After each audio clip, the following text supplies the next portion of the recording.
Hi, this video is to uh, break down a little bit the process I went through to write a book review for Christianity Today on John Piper's significant brand new work, Providence, before it's submitted. The background and process of writing this review is a bit different than a review I might write for an academic journal or certainly for a PhD seminar, but there's a lot of overlap, or a class like this even. And so I thought I would just walk through a little bit of my process. Um, when Christianity Today asked me to write the review, I have to think through, do I have time to do so? And given the significance of this work and where it comes and the writing ministry of Dr. Piper, I wanted to give it time if I could, and wanted to make sure I had time to give the work justice and a fair review to the best that I can. So once I determined that I thought I could make time to write the review, I then began not only getting a copy of the book, but to thinking about the book and where it fits. And part of that is keeping in mind the audience. Christianity Today online, I'm not sure if it will be in the print version of the magazine, is read by a lot of different people that certainly are there's an academic audience, but also a lay readership. So I wanted to approach my writing of the review not only to present the book for what it is, to help readers to get a glimpse of what they might encounter and why they should read the book, and to be fair in pointing out things throughout the book. But I have to think in terms of what can I do and what can I do well. I'm not a John Piper scholar. I've admired his ministry, obviously, over the years, like many people have. But I haven't read everything he's written, nor listened to everything he's ever said. So trying to think through, not exactly sure why Christianity Today asked me, but what could I do in this review in a way that might be helpful? And just given my training and research in historical theology, I set out to not only review this book, but to try to place it in historical context, meaning as Dr. Piper is writing on the doctrine of providence in 2021, where does that fit as the doctrine has been reviewed throughout the history of Christianity? So you'll see I attempt to do that in the book itself. So how do I tackle a book of this size? Well, first, as I say, I got a copy of the book and began to familiarize myself with it. Reading carefully the introduction and the first chapters, following his argument. What is he setting out to do? How is the book structured? What are the ultimate aims of the book? And one of the great things about John Piper is the clarity with which he writes and the logic with which he presents all of his arguments. So agree or disagree, you're going to know exactly where he's coming from and where he's going. So I don't want to add any layers of confusion to what he's writing, but rather summarize well and present those arguments.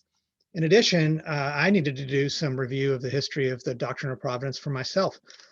Generally familiar with how that doctrine's been treated throughout history, yes, but wanting to make sure that I'm engaging his material well by just refreshing myself and going back and reviewing some. So not only in the sense of working through this book, but also reminding myself of where an argument like this might fall in history. So I began, of course, with our new book, Historical Theology for the Church. How did we, in this book, review the doctrine of providence? Where does it pop up in history? Reminding myself of what our contributing authors had to say. And this is a survey text, so it gives, in parts, just a good reminder of the doctrine and where it's popped up in history.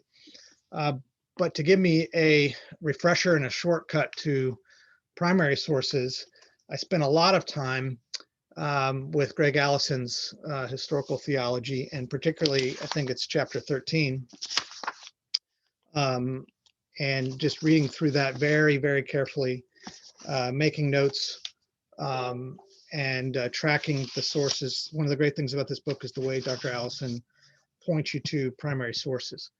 So working through that chapter, again, brought ideas to mind, helped me to remind myself of the way the doctrine of providence has served a role among God's people for a lot of things, protecting from error, recovery from mistakes made, providing comfort, all kinds of things throughout history. And then that put me on a path toward, again, reviewing and finding sometimes for the first time primary sources. So I just try to pick a selection from each era.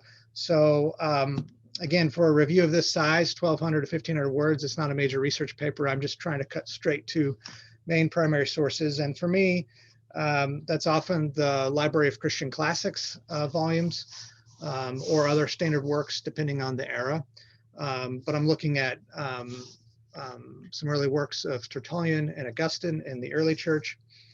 In the medieval era, Anselm and Aquinas, there's selections from his Summa in this volume. I have the Summa itself, just consulting a couple places where Aquinas and these early fathers deal with the doctrine of providence.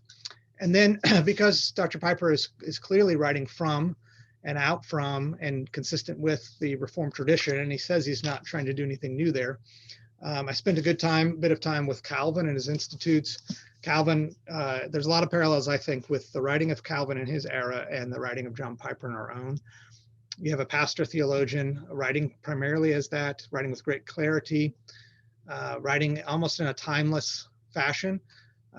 Calvin clearly is interacting with the people of his day, much like Dr. Piper is as well, but there's a timelessness to a lot of both Calvin and Piper's arguments. So going through the institutes and finding pockets where, a lot of what he's saying, Dr. Piper's saying is very consistent with Calvin, and I want to draw that out because we know throughout history that Dr. Piper is clearly influenced by C.S. Lewis and Jonathan Edwards and broadly the Reformed tradition, the Puritans and John Owen.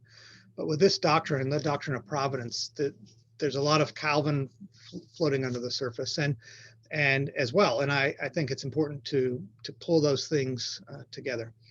And so in the modern era, of course, we're reviewing any work by John Piper. It requires engagement with Edwards, and particularly for this volume, Edwards' Freedom of the Will, but also religious affections. And then in some ways, Edwards' own typological writings, the way in which Edwards beautifully interacts and sees God's hand at work in creation, that comes forth in droves on many of the chapters in Dr. Piper's work. So just again, general familiarity. I'm making notes in Evernote is what I use, just going through and beginning to piece the review together, and also giving in mind again, how might I understand what I'm reading for Piper. Then I'm turning back and working through Providence page by page, chapter by chapter. I go through and mark every chapter with a tab, and then I go back through as I'm flipping through and familiarizing myself, seeing what catches my eye, what's of interest to me, and again thinking through the lens of where does this book fit in the history of theology, particularly making note of those things. Then I go back through a bit more carefully, chapter by chapter, section by section, and doing deeper reading.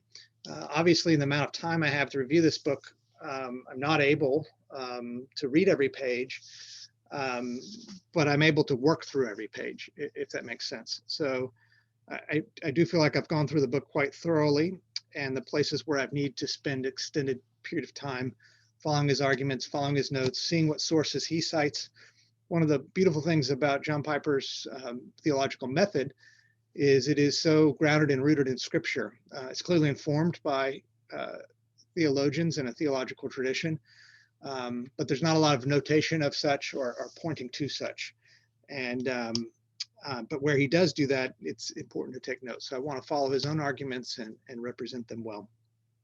So once I've gone through section by section, I then begin my summary section of the review, again, wanting to not spend the entirety of the review summarizing, but in a way present the summaries of his arguments to readers who haven't yet engaged the book and might not engage it at this level. All the while keeping in mind, again, how this book relates to the broader history of theology and where it fits in historical theology. So I work through that summary, and as I'm writing, I'm thinking, and as I'm thinking, I'm writing, and I begin to put together a review and point out things. And given the doctrine of providence and history, there are a number of key points through early church, medieval era, Reformation, modern era, where this doctrine has come under attack or has served the church well to respond to attack. And where Piper lines up with those things, I seek to draw that out and to note it and to show the continuity of his work with the Christian tradition in a way that's helpful.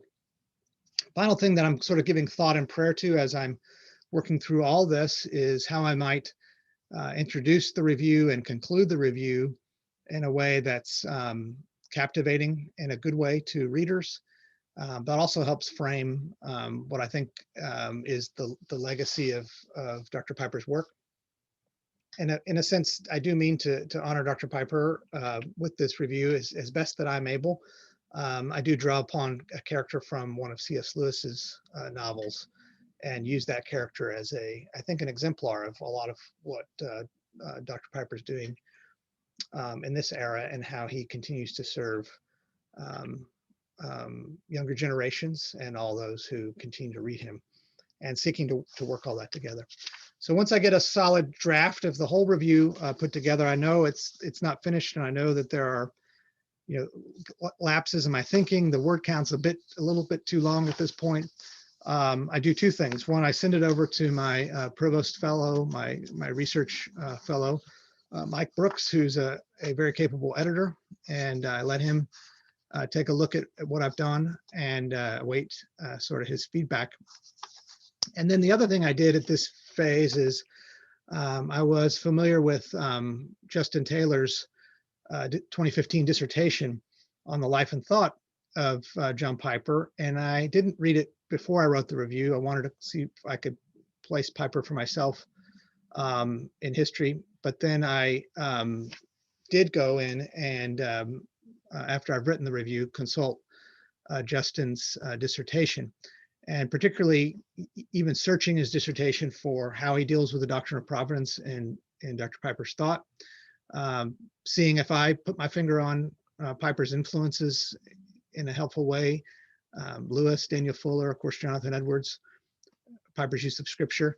And thankfully, I was not that far off from where Justin went with his dissertation, which is good. Justin's far more the expert than I am and has written a phenomenal dissertation, and I wouldn't want to contradict that unless I had grounds or reason to do so. So I did that last, and then finally brings it to this point. I share with you all the draft of the review.